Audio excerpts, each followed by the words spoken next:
Neste lugar, a casa de oração, para ouvir a palavra de Deus. Coisa boa é ouvir a palavra de Deus. Coisa boa é estar sendo visto e acompanhado por Deus. Quem acredita que Cristo Jesus está aqui em nosso meio? Amém. Às vezes nós acreditamos por fé, mas nós não vemos fisicamente falando, né? E nós vamos falar justamente hoje sobre esse tópico, de acreditar e ver. Amém? Amém? Deus me deu uma palavra, eu quero compartilhar, está no livro de Lucas. Lucas, capítulo 24, o último capítulo de Lucas. Amém? Lucas, capítulo 24, versículo 13 em diante. Glorificado e exaltado é o nome do nosso Deus vivo. Amém? Amém? Aos que nos acompanham através do YouTube, Facebook, em nome de Jesus. Se possível, acompanhe a meditação da palavra. Deus tem algo para o teu coração nessa noite. Creia, em nome de Jesus. Amém? Amém. Versículo 13 do capítulo 24 do livro de Lucas. O tema, os dois discípulos no caminho de Emaús. E eis que, no mesmo dia, iam dois deles para uma aldeia que distava de Jerusalém 60 estádios, cujo nome era Emaús. E iam falando entre si de tudo aquilo que havia sucedido. E aconteceu que, indo eles falando entre si e fazendo perguntas um ao outro, o mesmo Jesus se aproximou e ia com eles. Mas os olhos deles estavam como que fechados, para que não o conhecessem. E ele lhes disse: que palavras são estas que caminhando trocais entre vós, e por que estáis tristes? E respondendo um cujo nome era Cleopas, disse-lhes: és tu só peregrino em Jerusalém, e não sabes as coisas que nela têm sucedido nesses dias? E ele lhes perguntou: quais? E eles lhe disseram: as que dizem respeito a Jesus, o Nazareno, que foi um profeta poderoso em obras e palavras diante de Deus e do povo, e de todo o povo. E como os principais dos sacerdotes e os nossos príncipes o entregaram à condenação de morte e o crucificaram.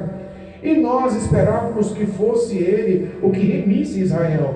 Mas agora, com tudo isso, é já hoje o terceiro dia desde que essas coisas aconteceram. É verdade também que algumas mulheres dentre nós nos maravilharam, as quais de madrugada foram ao sepulcro e não acharam o seu corpo, voltando dizendo que também tinham visto uma visão de anjos que diziam que ele vive. E alguns dos que estavam conosco foram ao sepulcro e acharam ser assim como as mulheres haviam dito, porém não o viram. Ele lhes disse: ó nécios e tardos de coração, para crer tudo o que os profetas disseram.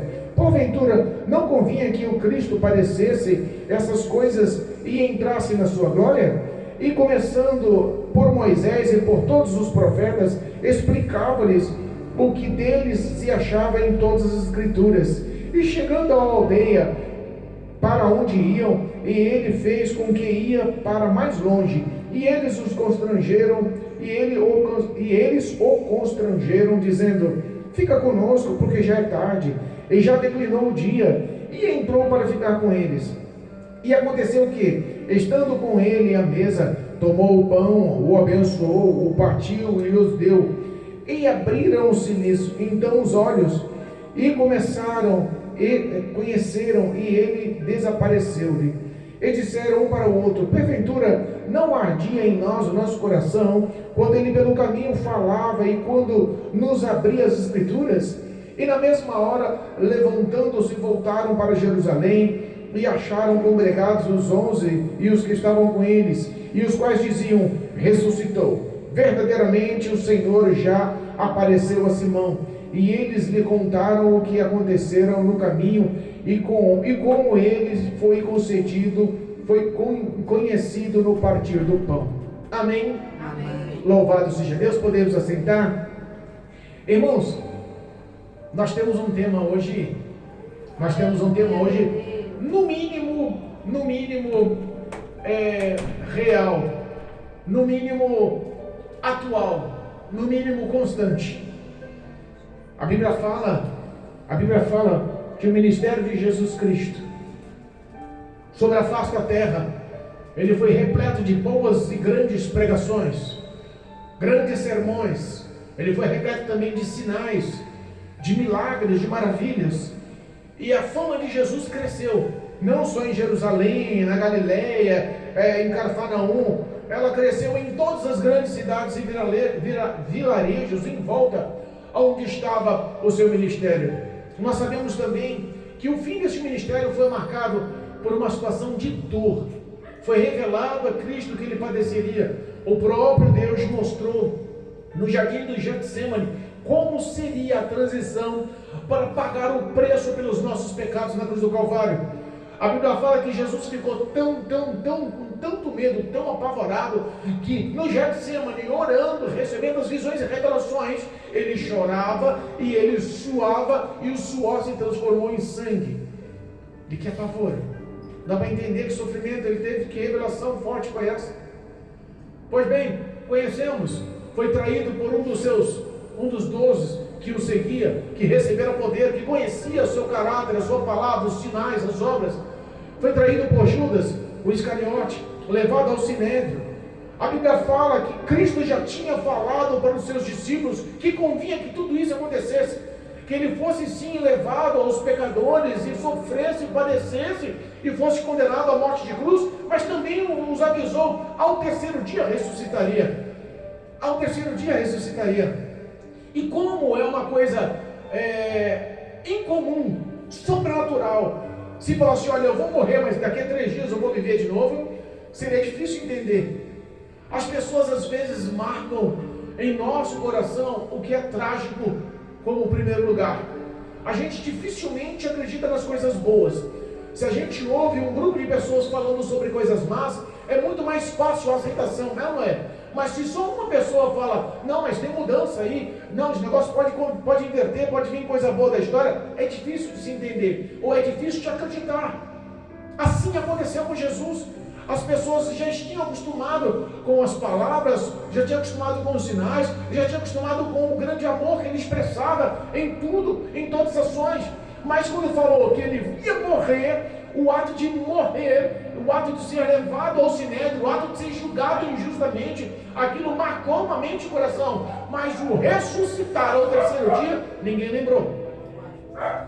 O ato de Cristo ser levado ao sinédrio fez os discípulos correrem. Ele ficou só. Pedro ainda o negou. Como estava o sentimento de Jesus naquela hora? Como estava a sua vida espiritual? Que opressão maligna e demoníaca ele estava passando naquela hora?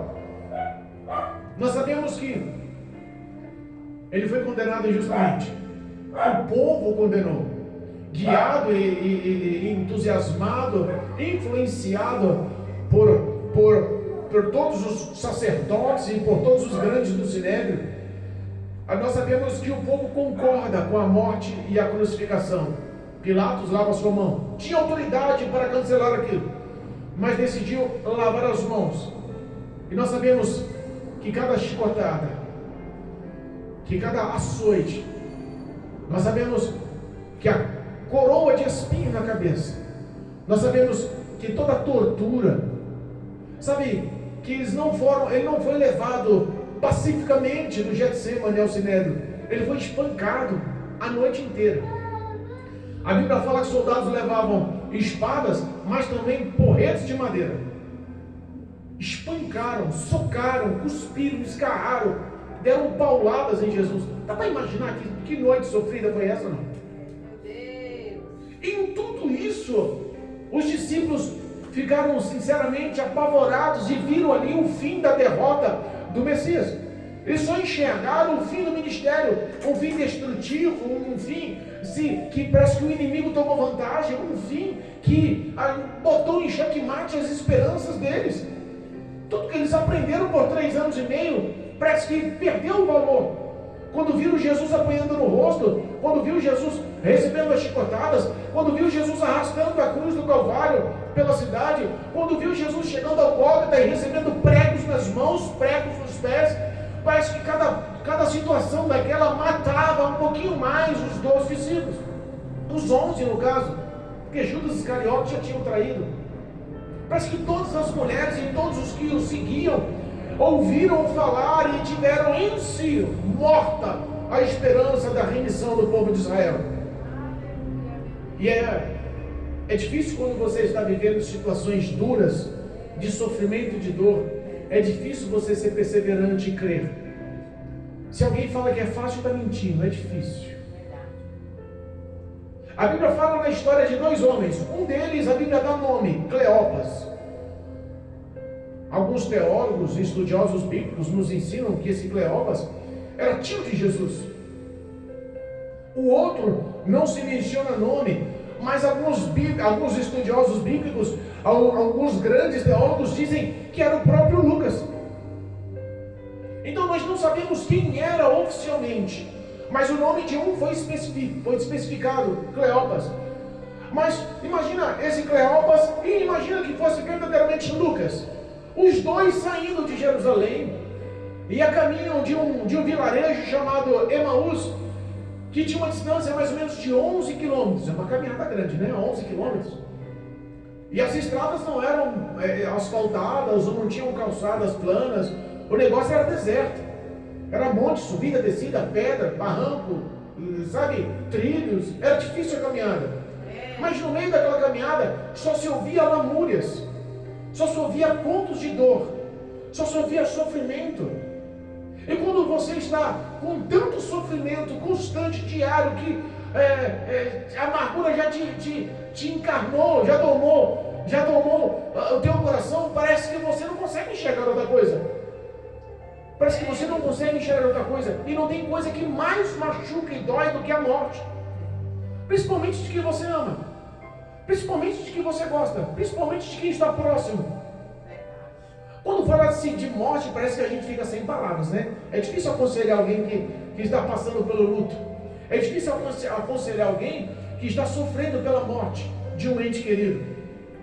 Nós entendemos que as palavras, se não forem bem colocadas, pode causar até constrangimento ou até um certo atrito.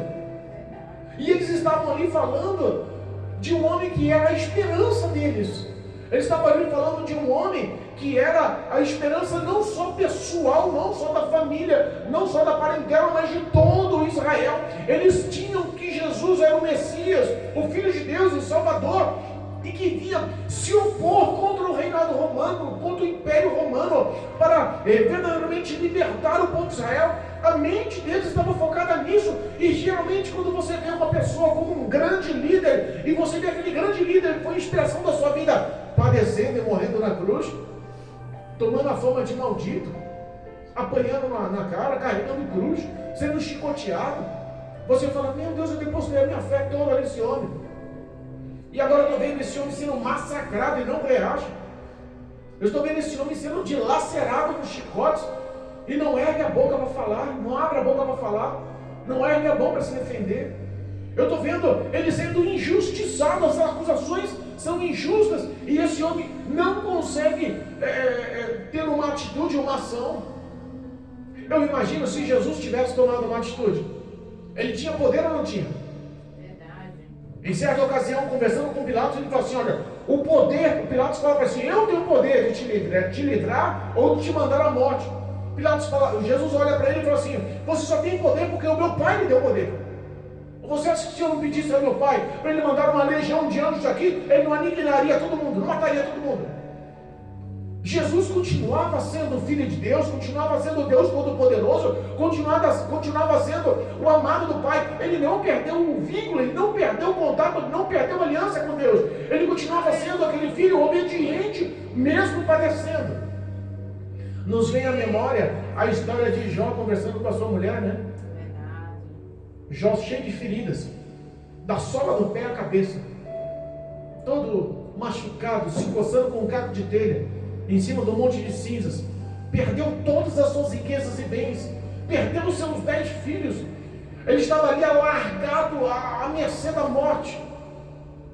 Vem a mulher e fala: moço, se mantém sincera com esse Deus ainda? Amaldiçoe teu Deus e morre. Jó olha e fala assim: mulher, como loucas ou como tolas falas tu? Recebeste o bem de Deus e não consegue receber o mal. Que exemplo de vida, que exemplo de fé, que exemplo de perseverança Jó nos dá. Imagina se Jó fosse um desses dois que estavam caminhando sentido ao vilarejo de Emaús. Talvez a mente, a perspectiva, a fé, a visão espiritual tenha sido outra. Mas nós temos exemplo de pessoas que estavam sofrendo pela perca da esperança depositada em Cristo Jesus. Quantas vezes você tem sofrido porque perdeu a esperança em Cristo Jesus? Quantas vezes parece que a prova se torna mais difícil? Quantas pessoas nós chamamos aqui, anunciamos o Evangelho aqui, mostramos o caminho de libertação, de transformação, estamos aqui para interceder, para aconselhar, para abençoar como for, e as pessoas olham e falam, eu entendo, eu compreendo, eu até acredito em Jesus, mas eu não consigo entrar na igreja. Eu já tomei o meu destino e sei que as minhas consequências são más, mas eu aceitei o meu caminho. Quantas pessoas mostram que tudo que vive de mal é muito mais forte do que a esperança do bem? Deus tem o poder sim de mudar as nossas vidas, mas parece que a escolha de confiar no que é ruim, destrutivo, do que é mal, diariamente é muito mais forte em nossas vidas, ou não é? Tem gente que não pensa mais com foco espiritual em fé em Deus, em fé em Cristo, em fé na palavra, em devoção de fidelidade e obediência, que é um exemplo de pessoas que andam no extremo, esquecendo de Deus. Nós recebemos uma notícia da cidade da minha parentela, das irmãs da minha esposa lá no norte de Minas Gerais, que uma mulher cegou os 3 filhos, só para receber os benefícios do governo, que não queria trabalhar. Onde estava a fé dessa mulher? Cegou 3 crianças, esperando que o governo lhe pagasse benefício porque ela não queria trabalhar. Não parece que o sofrimento, a dor ou o mal parece que está ganhando sobre a face da terra? Dá para entender a caminhada daqueles 2, Cleopas ou talvez Lucas, dá para entender a caminhada daqueles 2 se lastimando, toda a nossa esperança se foi. Nós confiávamos que Ele nos ia trazer a remissão, nós confiávamos que Ele ia bater de frente com o Império Romano, nós confiávamos que seríamos um povo livre, nós confiávamos que a glória de Deus se manifestaria em nós, e tudo se foi, e foi de uma forma trágica. Cada açoite, cada chicote, aqueles pregos varando os pés, as mãos, que humilhação, que dor. Aquele era o nosso Cristo, aquele que fez milagres, aquele que deu vista cego, levantou coxo, que ressuscitou mortos, é aquele que fazia tantos milagres que as palavras e as pregações eram tão poderosas. Eu vi ele tão pequeno na cruz. Quando você não acredita na palavra por completo, quando você não se devota a entender a palavra por completo, parece que a derrota que bate na sua porta se torna muito mais poderosa do que o Cristo já colocou dentro do teu coração.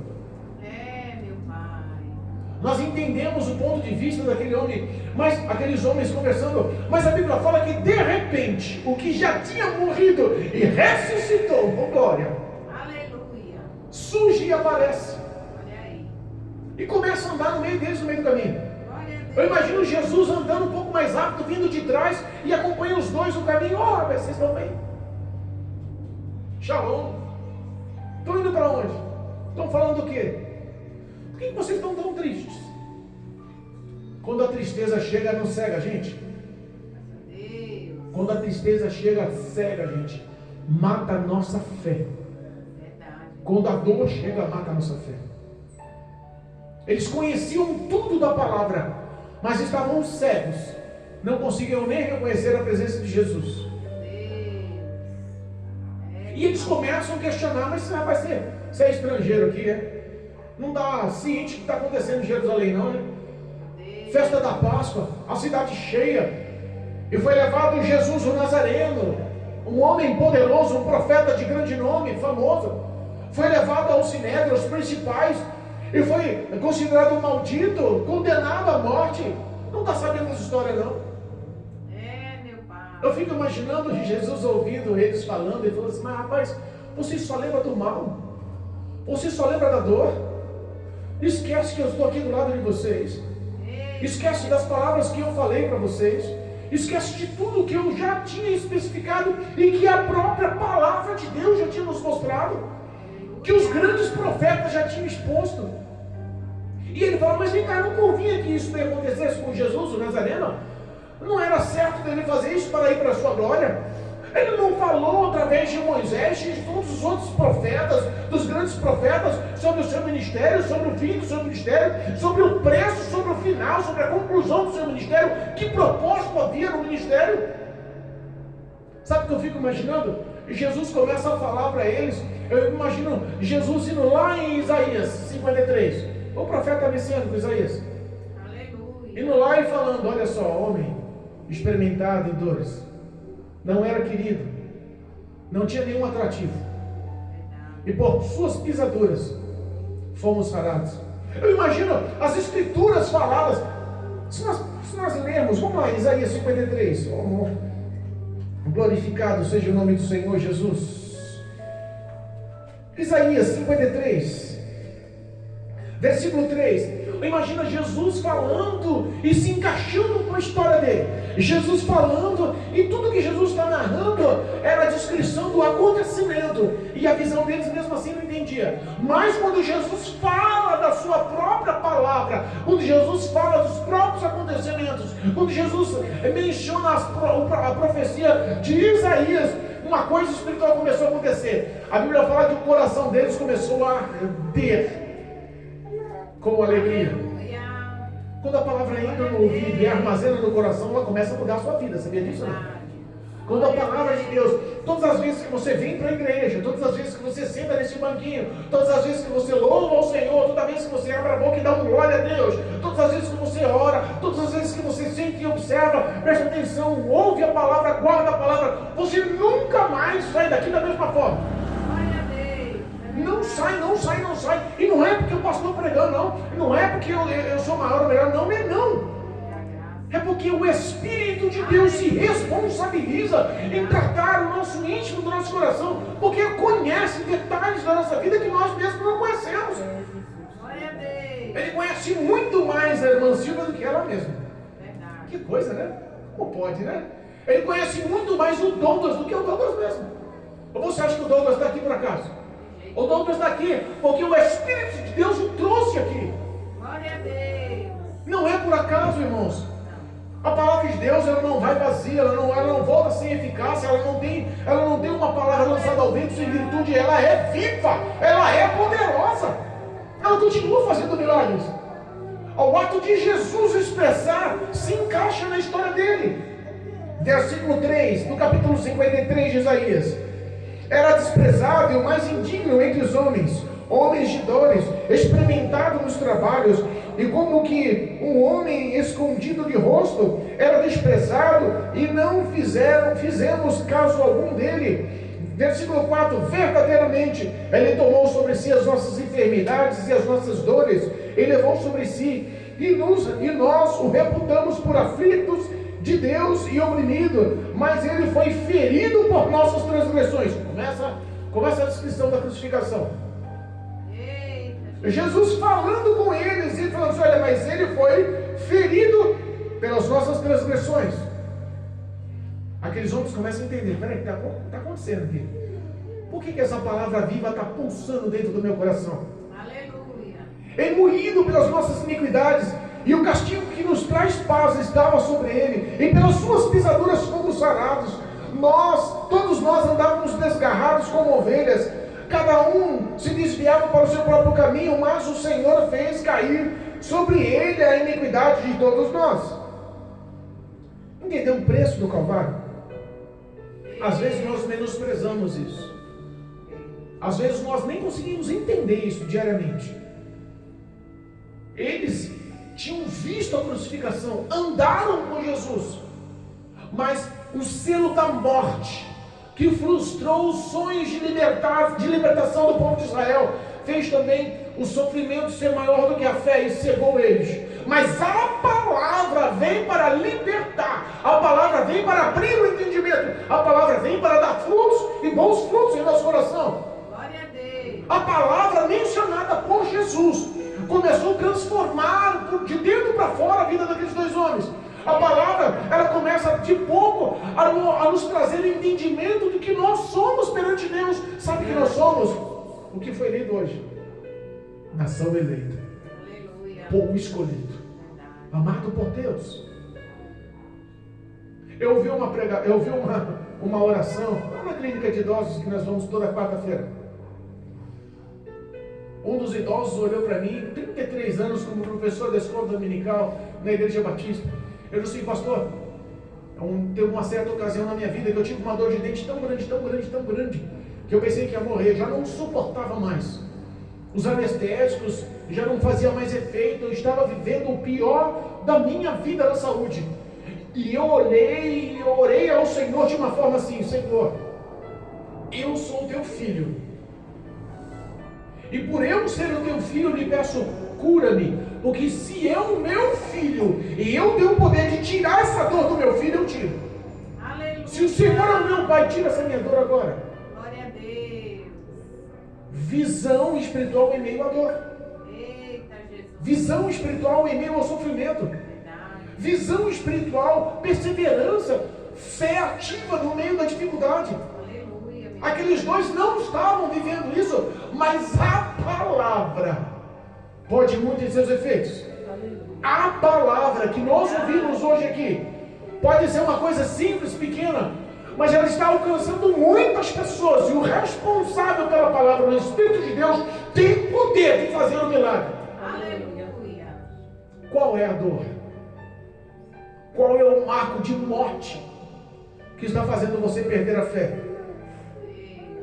Porque hoje nós vivemos um marco de morte espiritual tão grande em nossa parentela, em nosso lar, na sociedade, no trabalho, nos amigos, já na rua. Nós vemos um parecer de morte tão grande, que é muito simples e é muito comum se acentuar ao dano, à perca. Nós queremos se enquadrar já com o que o povo aceita, com o que a sociedade concorda. Irmãos, nós não somos deste mundo. Pastor, que visão é essa? Não somos desse mundo.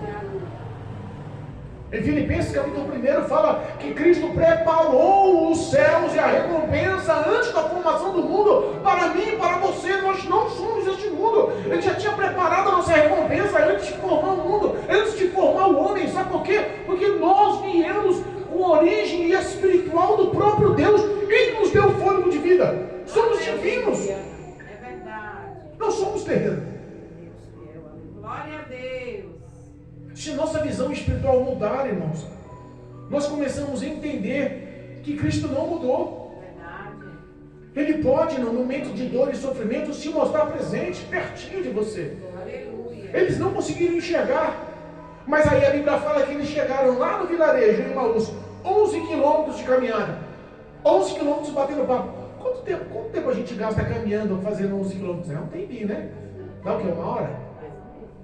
E se o terreno for cheio de obstáculos, com rochedo, subida, descida, pedra, deserta, talvez um pouco mais, 1h30, 1h40, vamos dar um exemplo. Foi o horário de um culto. Aleluia. Foi o horário de um culto. O horário de um culto geralmente não demora 1h30. Vocês não entram aqui 7h30 e saem às 9h. 1h30 que Cristo teve a oportunidade de falar com eles.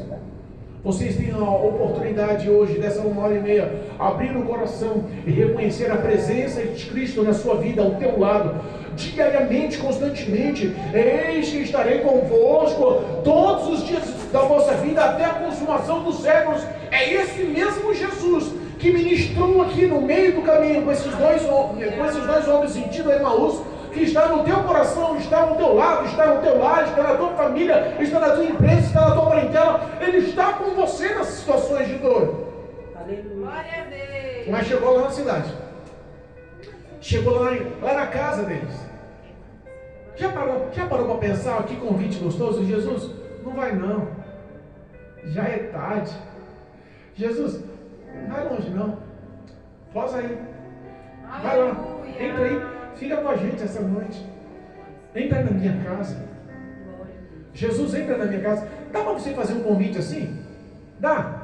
Ergue a mão aí pro seu lar. Ergue a mão pro seu lar.